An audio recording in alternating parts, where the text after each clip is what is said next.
Ma'am ಬೆಳಗ್ಗೆ ಎದ್ದ ತಕ್ಷಣ ಬೂಸ್ಟ್ ಇಸ್ ಮೈ ಎನರ್ಜಿ ಅಂತ ಕುಡ್ದು ಬೂಸ್ಟ್ ಕುಡಿಯೋದು ನೋಡ್ಬಿಟ್ಟು ನಮ್ಗೇನಿಲ್ವಾ ಅಂದ ಬುಡ್ಡ, ಅದಕ್ಕೆ ನಿಂಗೂ ಐತೆ ತಗೊಳಪ್ಪ ಚಿರೋಟಿ ಅಂತ ಕೊಟ್ಟೆ. ಈ ತಕ್ಷಣ ಬೆಂಗಳೂರಲ್ಲಿ ನೀನ್ ಎಣ್ಣೆ ಹಚ್ಕೊಂಡದ್ ನಾನು ಕಂಡಿದ್ದೀನಿ ಬಾ ಅಂತ ಎಣ್ಣೆ ಹಚ್ಚಿದ್ರು.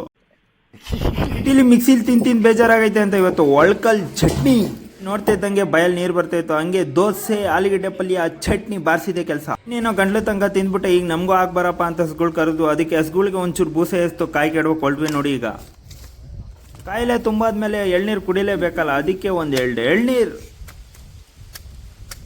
ಎಳ್ನೀರ್ ಕುಡ್ದು ಬರ್ತಾ ಇದ್ದಂಗೆ ಬಿಸಿ ಬಿಸಿ ಕಜ್ಜಿಕಾಯಿ ರೆಡಿ ನಾಳೆ ಗೌರಿ ಹಬ್ಬಕ್ಕೆ. ಎಳ್ನೀರ್ ಕುಡ್ದು ಹೊಟ್ಟೆ ತುಂಬಾದ್ಮೇಲೆ ತಿನ್ನಂಗಿಲ್ಲ ಬಿಡಂಗಿಲ್ಲ. Who stopped you? ಒಂದೇಳು ಕಜ್ಜಿಕಾಯಿ ಚಟ್ನಿ ಎಲ್ಲ ತಿಂದಾದ್ಮೇಲೆ ಕಾಯಿ ತುಂಬ್ಕೊಂಬರೋಣ ಅಂತ ಹೊಲ್ಟ್ವಿ. ಈಗ ಕಾಯಿ ಎಲ್ಲ ಟ್ರ್ಯಾಕ್ಟರ್ಗೆ ಎಸ್ತು ಶೆಡ್ಡಿಗೆ ಎಸ್ತು ಸೀತಾಫಲ ತಿನ್ನಕ್ ಹೊಲ್ಟ್ವಿ ನೋಡಿ. ಈಗ ಬರೇ ತಿನ್ನೋದಾಯ್ತು ಅನ್ಕೊಂಡ್ರ ಊರಿಗೆ ಬಂದ್ರೆ ಅದೇ ನಮ್ ಕೆಲ್ಸ. ಬರೀ ಇಂಥದೆಯಾ? ತಿಂದಾದ್ಮೇಲೆ ಕರಗ್ಬೇಕಲ್ಲ, ಅದಕ್ಕೆ ಕಾರ್ ತೊಳೆಯೋಣ ಅಂತ ಬಂದ್ವಿ. ಈಗ ಇವತ್ತಿನ ವ್ಲಾಗ್ ಯಾವ ತರ ಇತ್ತು ಕಮೆಂಟ್ ಬಾಕ್ಸ್ ಕಮೆಂಟ್ ಮಾಡಿ.